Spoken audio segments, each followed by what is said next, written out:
Hi guys, be the bull welcomes you again. Graphisads limited का IPO आने वाला है, तो उसके बारे में बात करेंगे आज। तो आईपीओ डिटेल्स की बात करें तो आईपीओ डेट जो है वो 30 नवंबर 2023 से लेकर 5 दिसंबर 2023 है। फेस वैल्यू 10 रुपये पर शेयर है।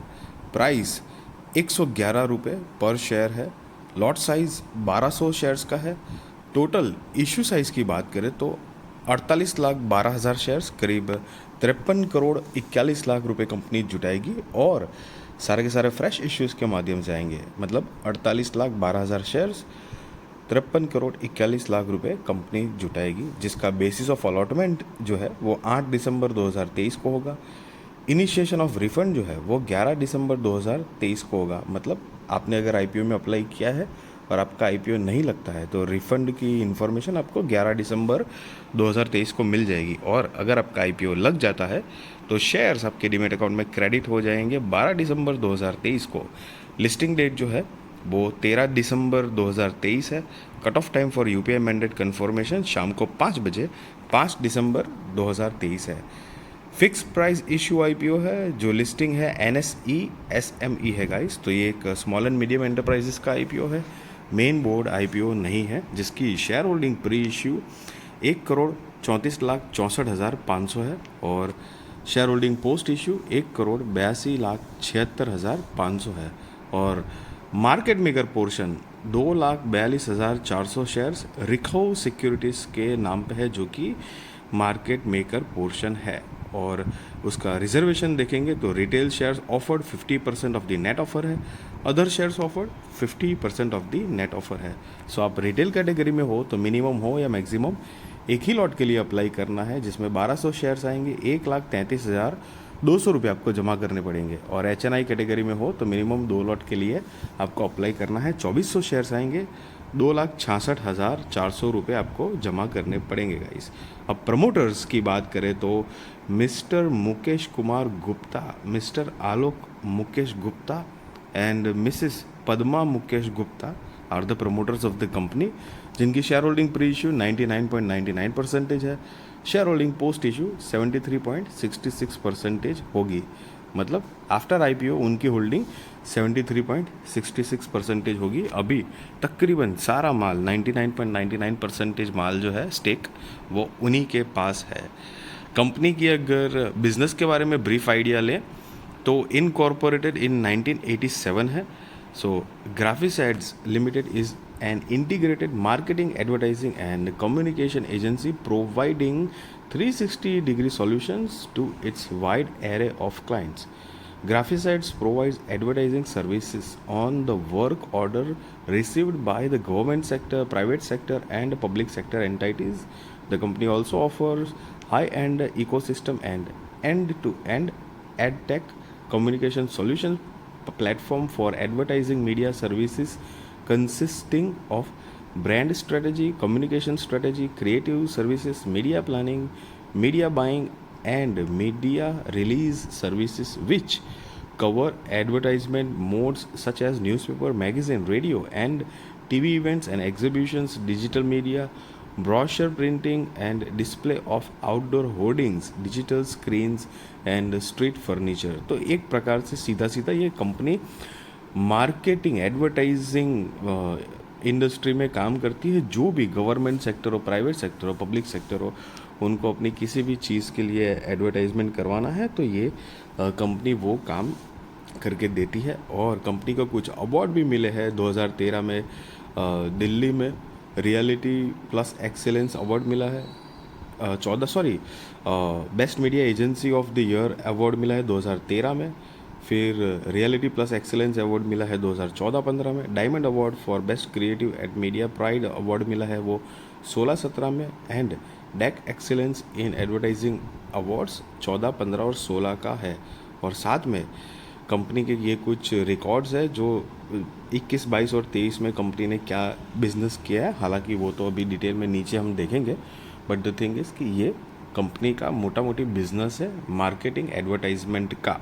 सो अब कंपनी की जो फाइनेंशियल्स देखेंगे तो यहाँ पर 31 मार्च 2021, 22, 23 और 30 जून 2023 के फाइनेंशियल्स है। ये सारे के सारे फिगर्स इन लैक्स में है। जो कि मैं आपको करोड़ में कन्वर्ट करके बताने वाला हूँ। और रिसेंट लेटेस्ट वाले हम फाइनेंशियल्स देखेंगे तो कि 30 जून 2023 के हिसाब से कंपनी की टोटल असेट 116 करोड़ 26 लाख रुपए के आसपास है, रेवेन्यू 26 करोड़ 2 लाख रुपए के आसपास है, profit after tax 2 crore 6 lakh रुपए के आसपास है, नेटवर्थ 44 करोड़ 92 लाख रुपए के आसपास है, reserves and surplus 31 crore 46 lakh रुपए के आसपास है, और कंपनी के ऊपर बोरिंग्स नहीं दी गई है। तो मतलब अगर नहीं है तो ये वेल एंड गुड है, क्योंकि मतलब एसएमई कंपनी के हिसाब से अगर देखें बोरिंग्स नहीं होना that is very good. Company in general भी कोई भी कंपनी के ऊपर जब कर्जा नहीं होता है तो एक बहुत ही बढ़िया ही बात है कि कर्जा चुकाना नहीं है, ब्याज नहीं चुकाना है, तो वो आपकी इनकम जो होती है उसके ऊपर काफ़ी इम्पैक्ट क्योंकि डालता है। क्योंकि जब अगर हैवी कर्जा होता है तो सीधी सीधी बात है कि आपका रेवेन्यू मतलब सेल्स जो है बिजनेस काफ़ी अच्छा होना चाहिए, और सब कुछ काट कूट के फिर नेट प्रॉफिट जनरेट करना that is quite a difficult. तो एसएमई के हिसाब से उनकी I mean business is good. और आप यहाँ पर नीचे देख सकते हैं अमाउंट इन लैक्स। सो ये सारे फिगर्स ऑलरेडी लैक्स में है, लेकिन मैंने आपको करोड़ में कन्वर्ट करके बताया हुआ है। सो अगर की परफॉर्मेंस इंडिकेटर देखेंगे तो PEX 26.88% है, post PEX 24.56, market capitalisation 202 crore रुपए के आसपास है, तो बहुत छोटी कंपनी है। एंड एज ऑलमोस्ट सारे वीडियोस में शायद मैं आपको बताता हूँ कि एसएमई कंपनीज जो होती है वो छोटी ही होती है, तो उनको ग्रो करने के लिए फंड रेज करने के लिए बाकी दूसरी कंपनी की तरह वो भी आईपीओ लाते हैं एक्सचेंज के थ्रू, उनके लिए अलग ये कैटेगरी फैसिलिटी बनाई गई है। आप अगर मतलब थोड़े नए हो, आपको नई आइडिया है एसएमई आईपीओ और मेन बोर्ड आईपीओ में क्या फ़र्क होता है, तो मैंने डिस्क्रिप्शन में एक वीडियो की लिंक दी है व्हाट इज़ एसएमई आईपीओ, जहाँ पर आपको एक ब्रीफ इन्फॉर्मेशन है मेन बोर्ड आईपीओ और एसएमई आईपीओ में क्या फ़र्क है, फ़ायदा नुकसान, तो आप चाहो तो जाकर देख सकते हो guys. ROE 12.99%, ROCE 14.69%, EPS 4.13, RONW 12.99% है गाइस। अब ऑब्जेक्ट ऑफ इश्यू मतलब ये आईपीओ लाने की कंपनी की वजह क्या है, तो कि repayment of certain borrowings to meet the working capital requirement, general corporate purpose, और चौथा है इश्यू एक्सपेंसेस। यहाँ पर अब मैं एक चीज़ नोटिस कराना चाहूँगा कि सबसे पहला ऑब्जेक्ट जो लिखा है रीपेमेंट ऑफ सर्टेन बोरोइंग्स, तो मतलब कंपनी के ऊपर लीज लायबिलिटीज़ या तो नेट बोरोइंग्स है, जो कि यहाँ पर हमने देखा कि बोरोइंग्स नहीं दी गई थी, तो बोरोइंग्स उससे ये पता चलता है कि बोरोइंग्स नहीं है। तो अगर बोरोइंग्स अगर नहीं है मतलब तो मतलब सिक्योर्ड अनसिक्योर्ड कोई भी लोन बोरोइंग्स अगर नहीं है, लॉन्ग टर्म बोरोइंग या शॉर्ट टर्म बोरोइंग कुछ भी अगर नहीं है, तो कंपनी के ऊपर सम लीज लायबिलिटीज़ होगी, जो कि उसका कर्जा चढ़ रहा होगा और धीरे धीरे it like changes into the borrowings कि चलो भाई कर्जा मतलब ब्याज इतना हो रहा है तो थोड़ा सा कर्जा ले ही लेते हैं, something it is about that. मतलब फॉर एग्जांपल मान लो कि ऐसे समझाऊँ आपको कि मेरा कोई गोडाउन है, तो गोडाउन मैंने अगर मानो 10 साल के लिए रेंट पे ले लिया है तो वो मेरी लीज लायबिलिटीज़ हो गई।